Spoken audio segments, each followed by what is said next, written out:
जय श्री कृष्ण। आप सभी को आषाढ़ मास के कृष्ण पक्ष की एकादशी, जिसे योगिनी एकादशी कहते हैं, इसकी ढेरों शुभकामनाएं। प्रिय भक्तों, आज की इस वीडियो में हम विशेष रूप से बात करेंगे आने वाली एकादशी के विषय में। इसके बारे में जानना आवश्यक है और ये वीडियो आपके लिए बहुत महत्वपूर्ण है। यदि आप एकादशी का व्रत रखते हैं तो कारण क्या है कि आने वाली एकादशी का क्षय हो गया है। और आप जानते हैं कि एकादशी का व्रत यदि अनुचित दिन पर किया जाए तो किस तरह घोर पाप का कारण बनता है। इसके विषय में पहले भी मैं विस्तार से पुराणों से जानकारी दे चुका हूँ। 12 पुराणों से मैंने रिसर्च निकाल कर बताया था कि कौन सी एकादशी किस दिन करनी चाहिए। दशमी विद्या, द्वादशी विद्या के विषय में बताया था। और यही गलती इस बार आने वाली एकादशी पर की जा रही है। कारण क्या है? कारण यह है कि ये एकादशी किसी भी दिन सूर्योदय से नहीं मिल रही। अब सूर्योदय से नहीं मिल रही तो लोगों का सोचना होता है कि जिस दिन ज़्यादा देर है उसी दिन कर लो। अरे नियम तो देखोगे, नियम तो देखोगे। पुराण क्या कहते हैं, शास्त्र क्या कहते हैं, निर्धारण कैसे होना चाहिए। अगर सूर्योदय से एकादशी ना मिले तो उसमें निर्धारण कैसे होना चाहिए। ये केवल ऐसे कि सूर्योदय से किसी भी दिन है नहीं, इस दिन ज़्यादा देर है, चलो इस दिन व्रत कर लो। ये क्या तरीका हुआ? कम से कम उनको निर्णय तो करने दो जिन्होंने पुराण पढ़े। कम से कम आपके पास अगर कोई ऐसे विद्वान नहीं बैठा रखे हैं अपने संस्थानों में तो आप किसी ब्राह्मण से पूछें।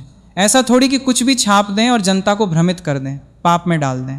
खैर, वो मेरा विषय नहीं है। मेरा केवल और केवल अपनी जो मेरी ऑडियंस है, जो मेरे दर्शक हैं, जो मुझ पर विश्वास करते हैं और मेरा चैनल देखते हैं, मैं यही कहूँगा कि वीडियो को अंत तक देखें।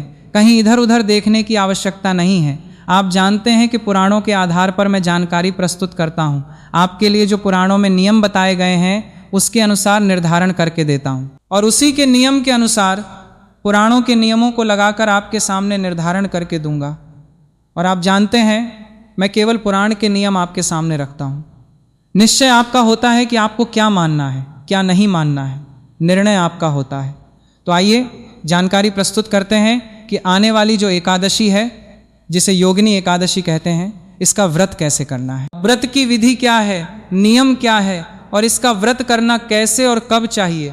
इसकी डेट का निर्धारण, तारीख का निर्धारण करना बहुत बड़ा विषय है। इसको हम विस्तार से समझेंगे। आपसे निवेदन है कि वीडियो थोड़ा सा भी उपयोगी लगे तो एक बार लाइक अवश्य कीजिएगा और जितना हो सके शेयर कीजिएगा, क्योंकि इसको अधिक से अधिक लोगों तक पहुंचाना आपका दायित्व है। मैं नहीं पहुंचा सकता, आप दर्शकों के पास वो क्षमता है। लेकिन क्या आपने भी अगर 10-10 लोगों को इसे भेजा तो आप अधिक से अधिक लोगों तक इस जानकारी को पहुंचा पाएंगे और लोगों को पाप से बचा पाएंगे। आइए जानकारी आरंभ करते हैं। बात करते हैं आने वाली एकादशी की। कमेंट बॉक्स में अवश्य लिखिएगा जय श्री हरि अता नमो भगवते वासुदेव। हे प्रिय भक्तों, आने वाली जो एकादशी है, आषाढ़ मास के कृष्ण पक्ष की एकादशी है, इसको योगिनी एकादशी कहते हैं। योगिनी एकादशी के विषय में भगवान श्री कृष्ण कहते हैं कि हे युधिष्ठिर, ये मनुष्य के बड़े बड़े पातकों का नाश कर देती है, बड़ी बड़ी बीमारियों का नाश कर देती है। इसमें भगवान श्री कृष्ण एक वृत्तांत सुनाते हैं। वर्णन आता है कि किस प्रकार से अलकापुरी के जो राजा हैं कुबेर, उनके यहाँ एक यक्ष था। वो प्रतिदिन भगवान की पूजा के लिए पुष्प लेकर आया करता था। वो यक्ष जो सेवक था वो अपनी पत्नी से बड़ा प्रेम करता था, सदा उसी के विषय में सोचता रहता था। उसका नाम था हेममाली और वो मानसरोवर से फूल लाकर भगवान के मंदिर में रखता था। वहाँ राजा कुबेर भगवान की पूजा करते थे। एक समय क्या हुआ कि वो मानसरोवर से फूल तो ले आया पर अपने घर में ही ठहर गया और पत्नी के प्रेम का रसास्वादन करने लगा। उधर कुबेर मंदिर में पूजा ना कर सके, भगवान के सामने बैठे रहे। उन्होंने दोपहर तक फूलों के आने की प्रतीक्षा की। जब पूजा का समय व्यतीत हो गया, निकल गया, तो यक्षराज कुपित हो गए और क्रोध करके उन्होंने अपने सभी सेवकों से पूछा कि हेममाली कहाँ है। तो सब ने कहा कि राजन, वो तो अपनी पत्नी के आलिंगन में है, उसकी कामना में आसक्त होकर अपने घर में रमण कर रहा है। उनकी बातें सुनकर कुबेर को क्रोध आया। उन्होंने कहा कि तुरंत बुलाकर लाओ। हेममाली को लाया गया। हेममाली राजा से नेत्र नहीं मिला पा रहा था। राजा अत्यंत क्रोध में थे। क्रोध में आंखें लाल करके उन्होंने हेममाली को श्राप दे दिया। बोले, दुराचारी, तूने भगवान की अवहेलना की है, तेरे कारण मैं भगवान की पूजा नहीं कर पाया। जा, मैं तुझे श्राप देता हूँ कि तू कोढ़ से युक्त होकर अपनी उस प्रियतमा से वियुक्त हो जा और अपने स्थान से भ्रष्ट होकर अन्यत्र चला जा। कुबेर के श्राप से श्रापित होकर वह पृथ्वी पर चला गया। उसके शरीर में कोढ़ फूट आया। वह अपनी पत्नी से जिससे बड़ा प्रेम करता था दूर हो गया। अब चूंकि वह इतने दिनों तक भगवान की सेवा के लिए पुष्प लेकर आया करता था, भगवान शिव की पूजा किया करता था, तो उस सेवा के परिश्रम और पुण्य के कारण उसकी जो याददाश्त है, स्मरण शक्ति, वो नष्ट नहीं हुई। उसे सब याद हो रहा था कि उसने क्या गलत किया था और किस कारण से वो इस कोढ़ से पीड़ित है। वो बड़ा बेचारा परेशान रहा, क्योंकि कोढ़ किसी को फूटे तो बड़ा दर्द देता है। यहाँ वहाँ भटकता भटकता घूमता फिरता मेरुगिरी के शिखर पर पहुँच गया। वहाँ उसे तपस्या के पुंज मुनिवर मार्कंडेय जी के दर्शन हुए। मार्कंडेय जी को देखकर उसने मुनि के चरणों में प्रणाम किया। मुनि ने उसे भय से कांपते हुए देखा। उसे निकट बुलाकर पूछा कि तुझे कोढ़ रोग ने कैसे दबा लिया, तू इतना निंदनीय क्यों बना? तो यक्ष ने अपना सारा चरित्र बताया कि वो कैसे कुबेर का अनुचर है, उसका नाम हेममाली है, और कैसे वो फूल लाकर दिया करता था। एक दिन उससे भूल हो गई और पत्नी के साथ सहवास में उलझ गया। इस कारण से फूल लेकर ना जा पाया और कुबेर ने उसे ये श्राप दे दिया। बोला, प्रभु अब आप ही मेरा उद्धार कर सकते हैं, क्योंकि आप तपस्वियों में शिरोमणि हैं, आप भगवान के परम भक्त हैं, तो मेरा उद्धार कीजिए, मुझे इस कष्ट से मुक्ति दिलाइए, इस श्राप से मुक्ति दिलाइए। तब मार्कंडेय जी ने कहा, क्योंकि तुमने सत्य भाषण किया है और सत्यभाषी मुझे प्रिय है, इसीलिए मैं तुम्हें अवश्य इसका एक उपाय बताता हूँ। आने वाला मास है आषाढ़ मास, उसके कृष्ण पक्ष में आने वाली एकादशी है योगिनी एकादशी। तुम योगिनी एकादशी का विधि से व्रत करो, नियमों का पालन करते हुए व्रत को निभाओ और अगले दिन पारण करो। इसके पुण्य प्रभाव से, इस एकादशी के पुण्य प्रभाव से तुम्हारा कोढ़ दूर हो जाएगा, श्राप नष्ट हो जाएगा। उसने मार्कंडेय जी के चरणों में प्रणाम किया। एकादशी के आने पर उसने प्रातः काल उठकर स्नान किया। स्नान करके स्वच्छ वस्त्र धारण करके एकादशी का संकल्प करते हुए विधि विधान से भगवान नारायण का पूजन किया। एकादशी के व्रत का पालन करते हुए, नियमों का पालन करते हुए दिन को व्यतीत किया। सायंकाल को कीर्तन किया, रात्रि काल को जागरण किया और अगले दिन व्रत का पारण किया। जैसे ही उसने अपने व्रत को नियम के अनुसार निभाया और पारण किया, उसके सभी पाप नष्ट हो गए। वो उस घोर श्राप से भी मुक्त हो गया और दिव्य देह प्राप्त करके अपनी प्रियतमा के साथ वास करने लगा। ये पुण्य फल है। भगवान श्री कृष्ण कहते हैं कि राजन, इस एकादशी का व्रत साधारण नहीं है। इस एकादशी का एक व्रत 88,000 ब्राह्मणों को भोजन कराने का पुण्य देता है। अर्थात आपने यदि इस एकादशी का व्रत कर लिया तो आपको 88,000 ब्राह्मणों को भोजन कराने का पुण्य फल स्वतः ही मिल जाएगा। अब बताइए, किसमें क्षमता है 88,000 ब्राह्मणों को भोजन कराने की? उतना पुण्य ये एकादशी देती है। इस मनुष्य को इस एकादशी का व्रत अवश्य करना चाहिए। कुछ लोगों के मन में आशंकाएं अभी भी रहती हैं कि ये कौन सी करनी चाहिए, शुक्ल पक्ष की या कृष्ण पक्ष की। देखिए, मैंने उस दिन भी बताया था, पुराण में वर्णन आया है, महात्म्य में भी वर्णन आया है कि सभी एकादशियां करने योग्य हैं। सभी एकादशी का पुण्य श्रेष्ठ है और सभी एकादशियां समान रूप से भगवान नारायण को प्रिय हैं। इसीलिए किसी को एकादशी के बीच में भेद नहीं करना चाहिए, सब एकादशियां करनी चाहिए। प्रिय भक्तों, विशेष रूप से ध्यान दीजिएगा कि दशमी तिथि के जो नियम हैं उनका आपने पालन करना है। दशमी के नियमों में विशेष रूप से आपको प्रातःकाल स्नान करके जो माताएं बहनें हैं वे बाल इसी दिन धो लें, क्योंकि एकादशी को बाल धोना वर्जित है और द्वादशी को भी बाल नहीं धोए जाते हैं। और अगर वार कोई ऐसा पड़ रहा हो तो जो नहाने का जल है उसमें थोड़ा सा कच्चा दूध मिला लीजिए, शुद्धि के लिए आप उससे बाल धो सकते हैं। शैम्पू आदि का प्रयोग ना करें। इस दिन कांसे के पात्र का प्रयोग नहीं करना चाहिए। मसूर की दाल का प्रयोग नहीं करना चाहिए।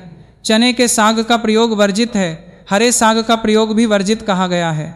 और शहद का प्रयोग दशमी को नहीं करना चाहिए। इस प्रकार से नियमों का पालन करते हुए दशमी तिथि को व्यतीत कीजिए। एकादशी के दिन सुबह उठ जाइए, सूर्योदय से पहले स्नान कीजिए। प्रातः काल का स्नान गंगा जल युक्त जल से करें, परम कल्याणकारी है। स्नान आदि करके स्वच्छ वस्त्र धारण करके माँ तुलसी को जल दें और भगवान भास्कर को जल दीजिए। पीपल देवता को जल दीजिए। जो आपके पास सुविधा है उन सब में जल दीजिए। रविवार का दिन हो तो तुलसी को और पीपल को जल नहीं देना चाहिए। फिर भगवान नारायण की पूजा करनी चाहिए। भगवान नारायण का जो भी स्वरूप आपके पास है उस स्वरूप को चौकी पर विराजमान करें। विराजमान करके उनके सामने धूप दीप लगाएं। फिर संकल्प करें। संकल्प करके भगवान का षोडशोपचार से या पंचोपचार से पूजन करें। पूजन करने के बाद कथा श्रवण करें, विष्णु सहस्त्र नाम का श्रवण करें और आरती करें। इसके बाद नियम अनुसार दिन को व्यतीत करें। असत्य भाषण नहीं करना, किसी के प्रति अनुचित व्यवहार नहीं करना, क्रोध नहीं करना, शांत चित्त रहते हुए दिन को व्यतीत कीजिए। सायंकाल को कीर्तन करना और रात्रि काल को जागरण करना। इस प्रकार से आपने समय को और दिन को व्यतीत करना है और अगले दिन व्रत का पारण करना है। पारण के दिन भी आपको भगवान नारायण की पारण पूजा करनी है, चौकी का विसर्जन करना है, ब्राह्मण को दान दक्षिणा आदि देकर फिर व्रत को खोलना है। इस प्रकार से आपको ये व्रत करना है। मैंने संक्षेप में समझाने का प्रयास किया है जिससे कि आपका भी समय बचे। विधि में कुछ और पूछना चाहें तो कमेंट बॉक्स में लिखकर पूछ लीजिएगा। तो प्रिय भक्तों, इस प्रकार से आप व्रत करें। अब बात करते हैं इसके निर्धारण की कि व्रत करना कब है। इस एकादशी का निर्धारण किस प्रकार से होगा और पूजन के लिए शुभ मुहूर्त क्या रहेगा और कारण क्या है कि इतना बड़ा भ्रम उत्पन्न हो गया है। प्रिय भक्तों, आने वाली जो एकादशी है, आषाढ़ मास के कृष्ण पक्ष की एकादशी, योगिनी एकादशी। इस योगिनी एकादशी तिथि की शुरुआत की अगर हम बात करें तो तिथि शुरू हो रही है 10 तारीख को 8:16 पर और ये 11 तारीख को प्रातः 5:22 पर समाप्त हो जाएगी। 10 जुलाई को शुरू होगी, दिन रहेगा शुक्रवार का, और 11 जुलाई शनिवार को ये समाप्त हो जाएगी प्रातः 5:22 पर। ऐसे में अगर हम 10 जुलाई को देखें तो ये सूर्योदय के बाद आरंभ हो रही है, क्योंकि सूर्य का उदय हो जाएगा 5:35 पर ही, और ये आरंभ हो रही है 8:16 पर, अर्थात सुबह सुबह सूर्योदय दशमी तिथि में है। और अगर हम 11 जुलाई की बात करें तो सूर्य का उदय होने से पहले ही एकादशी समाप्त हो जा रही है। सूर्योदय होगा 5:37 पर और एकादशी समाप्त हो जा रही है 5:22 पर। तो अब निर्धारण कैसे करें, व्रत कैसे करना चाहिए? यहाँ हमें पुराणों का सहारा लेना चाहिए कि पुराणों में हमारे महर्षियों ने व्रत के निर्धारण के क्या दिशा निर्देश दिए हैं, और तभी आप ये जान पाएंगे कि चाहे वो गूगल हो, चाहे अन्य न्यूज़ एजेंसियाँ जिन्होंने भी इंटरनेट पर तारीखें डाल रखी हैं, वे सब गलत क्यों हैं। ये आप पुराणों के माध्यम से जब जानकारी पाएंगे तो आप समझ पाएंगे। प्रिय भक्तों, मैं बात करता हूँ पद्म पुराण की, मैं बात करता हूँ वायु पुराण की, मैं बात करता हूँ भविष्य पुराण की, और मैं बात करता हूँ नारद पुराण की, और साथ ही मैं बात करता हूँ गौरी शंकर संवाद की। इन सभी ग्रंथों को यदि आप पढ़ेंगे, क्योंकि मैं आपको सबका सार बता रहा हूँ, अगर मैं एक एक लेखनी बताऊंगा तो वीडियो बहुत बड़ा हो जाएगा। आप सबकी एक एक लेखनी सुनना चाहते हैं तो चैनल पे मैंने वीडियो अपलोड किया गया है कि ये एकादशी भूल के भी नहीं करनी चाहिए। आप उसमें देखिए, एक एक पुराण के श्लोक के साथ जानकारी मिल जाएगी कि इस पुराण में क्या कहा गया है, इस पुराण में क्या कहा गया है। सभी पुराणों से रिसर्च मैंने आपको उसमें डाला है। ये वीडियो पिछले साल मैंने बनाया था जिसमें एकादशी के निर्धारण के नियम लिखे हैं। तो इन सभी पुराणों में एक बड़ी बात लिखी है। वो बड़ी बात इन्होंने ये लिखी है कि कभी भी मनुष्य को दशमी विद्या एकादशी नहीं करनी चाहिए। दशमी विद्या एकादशी मनुष्य को सर्वथा त्याज्य कही गई है, कभी नहीं करनी। विद्या क्या होती है? देखिए, एकादशी का वेधन कैसे हो रहा है, किस तिथि के द्वारा हो रहा है। मान लीजिए सूर्योदय के समय दशमी तिथि है और बाद में एकादशी आ रही है, तो ये हो गई दशमी विद्या एकादशी। और दूसरी होती है द्वादशी विद्या एकादशी, कि सुबह सुबह सूर्योदय के समय एकादशी है और बाद में द्वादशी आ रही है, तो द्वादशी विद्या एकादशी। तो पुराण कहते हैं कि मनुष्य को द्वादशी विद्या एकादशी ही सर्वथा करनी चाहिए। अगर हम इस एकादशी के साथ देखें तो यहाँ तो सूर्योदय से पहले ही समाप्त हो जा रही है दूसरे दिन, तो इसे हम द्वादशी विद्या नहीं कह सकते, क्योंकि सूर्य का उदय ही द्वादशी में हो रहा है। तो हमें द्वादशी विद्या तो मिल ही नहीं रही, दशमी विद्या मिल रही है। लेकिन दशमी विद्या को सर्वथा त्याग कहा गया है। त्याग समझ रहे हैं आप? भगवान शंकर माता पार्वती को बताते हुए कहते हैं कि देवी पार्वती, जो मनुष्य दशमी विद्या एकादशी करते हैं वो अपने लिए नरक की कामना करते हैं, ये माना जाना चाहिए। सोचिए, इससे बड़ी बात क्या कहेंगे। दशमी विद्या एकादशी करने का अभिप्राय है कि आप अपने लिए भगवान से नरक मांग रहे हैं। इसीलिए आपको 10 तारीख को भूल के भी एकादशी नहीं करनी चाहिए, और यही गलती कर रखी है। आप उठाकर देख लीजिए, गूगल से लेकर सभी जगह बता रहे हैं 10 तारीख को करिए एकादशी, 10 तारीख को एकादशी, 10 तारीख को एकादशी। अरे क्यों पाप में झोंक रहे हो जनता को? पुराण तो पढ़ लीजिए थोड़े से। हमारे ऋषि मुनियों ने इतने बड़े बड़े पुराण लिखे हैं, एक आध पुराण में नहीं, 6 पुराणों में जानकारी है। दशमी विद्या एकादशी सर्वथा त्याज्य है।